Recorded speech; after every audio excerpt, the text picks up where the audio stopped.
I am particularly delighted this morning to have as my guest one of the stars of today's recordings, and perhaps the brightest young star at the Metropolitan Opera Company. I'm referring, of course, to Mr. Cornell MacNeil.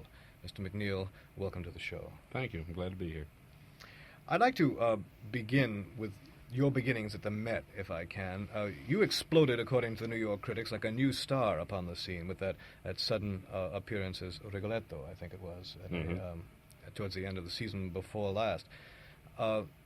It's not this way at all, is it? You don't suddenly appear on the musical horizon like a shooting star. No, it just doesn't work that way. I wish it did. It would have been a lot simpler. I could have avoided lots of hard work, I'm sure, but that's all that really goes behind it. You just have to be ready when that opportunity arises. Well, this being ready, what did it amount to in your case, Mr. MacNeil? Where had you been? What had you been doing prior to this, the call to the Met? Well, of course, I'd sung.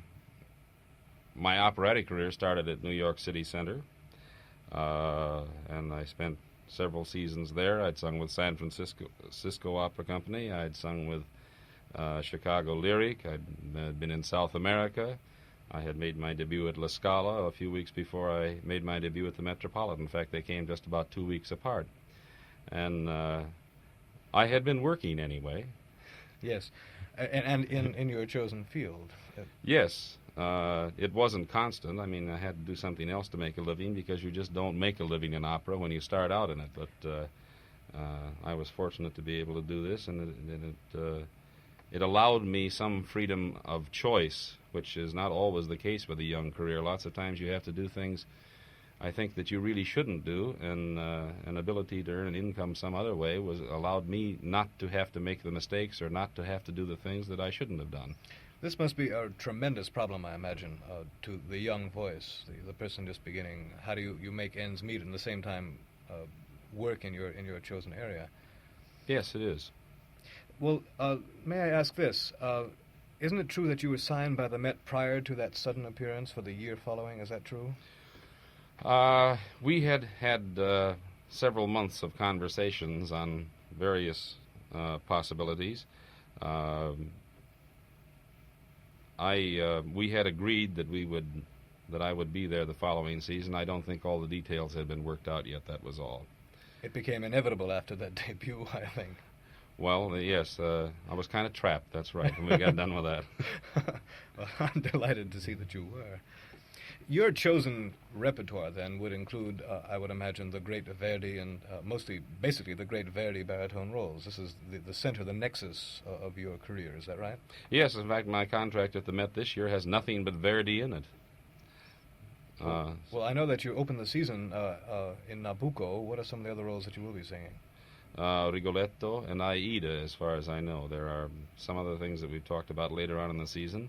Of course, things have come along rapidly, and I am at a position where I keep running out of repertoire. There are Verdian roles, which I certainly will want to do, that I have not yet sung.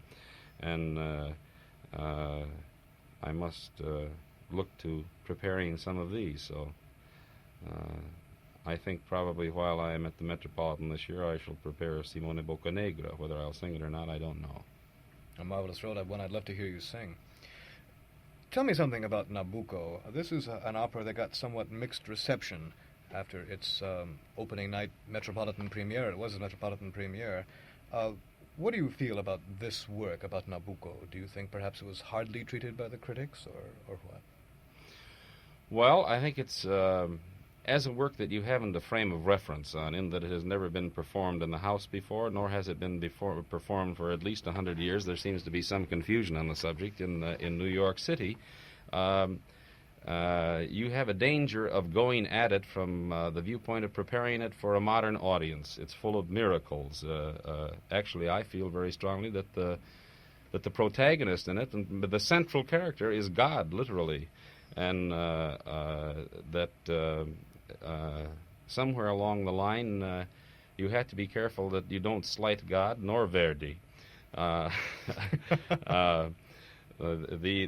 danger is that you want to, in trying to prepare it for a modern audience, make changes, cut out some of those dramatic improbabilities. I think very strongly, if you were to pick up Rigoletto, for instance, and it had never been performed at the Metropolitan or not done in this city for 100 years, you would find things in it that would, and I know that I find them in it all the time because I have to do them, but we have certain cuts that are standard and you do things. But if you approached it from the viewpoint that we approached Nabucco, you would find many things that you'd want to change, and many things that would be hard for a modern audience to accept, except that we have all seen it so long in this form that it's now in that we do accept them.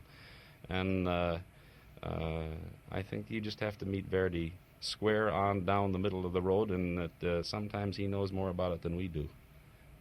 That's very succinctly put. But let me ask if this perhaps forms the basis of your own philosophy about your art, meeting things square on. That seems to me is to have marked your performances anyway as being independent and honest and recognizably MacNeil.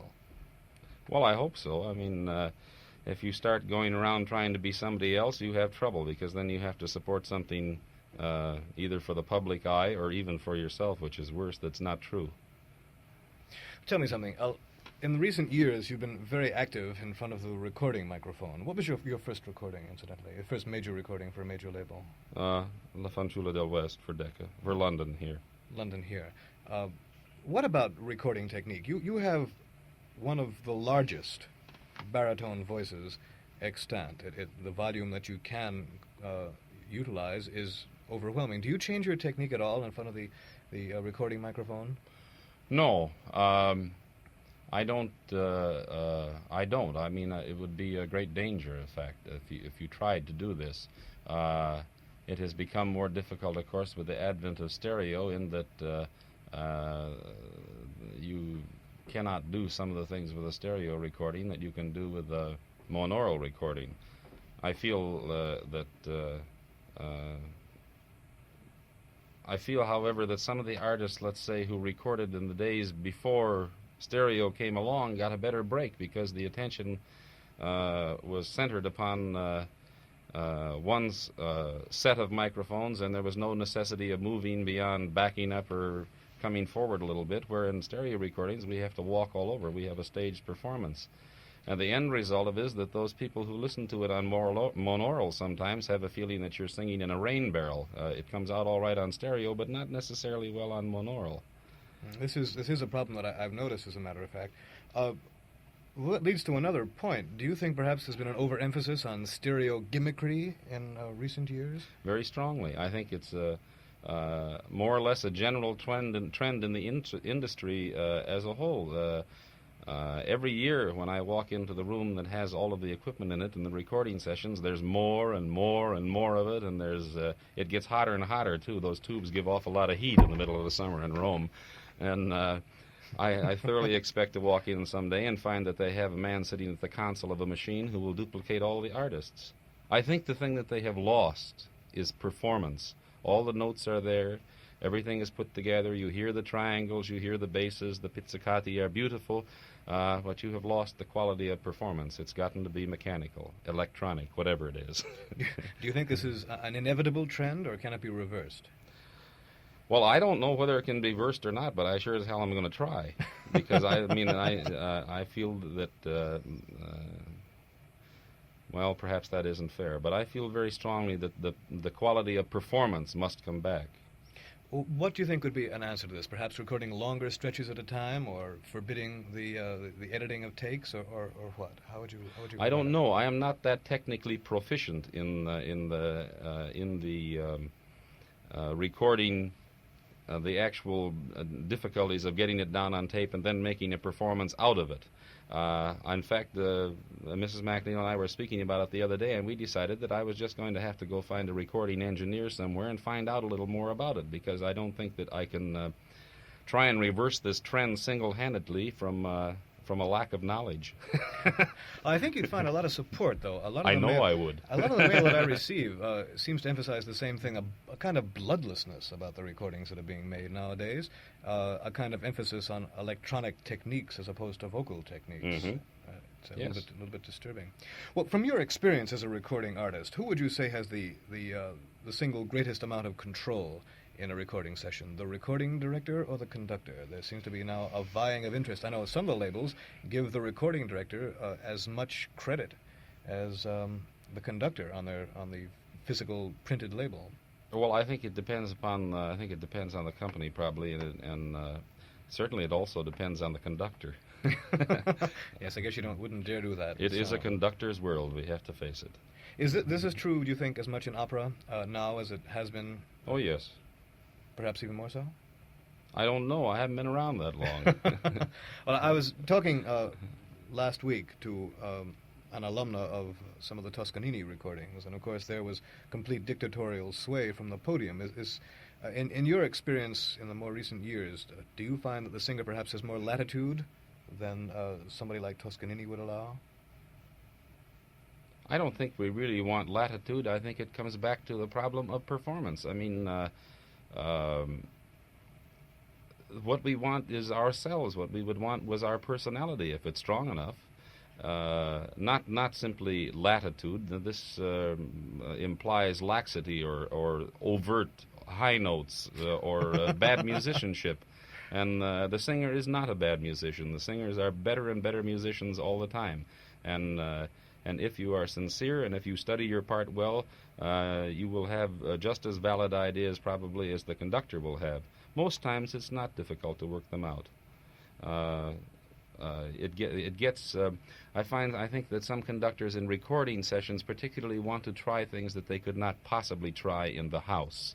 That they want to get effects that could not possibly be done in the opera theater. And this is another thing that leads to the fact that the recordings are not a real opera recording. You are not getting a performance. You're getting something that they're trying out. I personally agree with you with all my being. I think this is a definite trend and a rather distressing one. Your repertoire now, you say, Mr. MacNeil, includes basically the Verdi roles. Aside from Boccanegra, which you say you are going to study, are there any roles that you do not yet have in your repertoire that you'd like to include? Oh, yes, certainly. I have not yet done Otello, nor have I done Don Carlos. I have yet to do Gioconda. I have yet to do Andrea Chenier. See, there are great holes here. Of course, the trouble is that things go so fast that you end up without the time to prepare them. This has always been one of my problems. Of course, this is what you get for starting out to be an opera singer at 30 years old without the language and not a very good musician at that time, and not a very fast study, so it takes a little while. What propelled you into this kind of obscure and improbable world?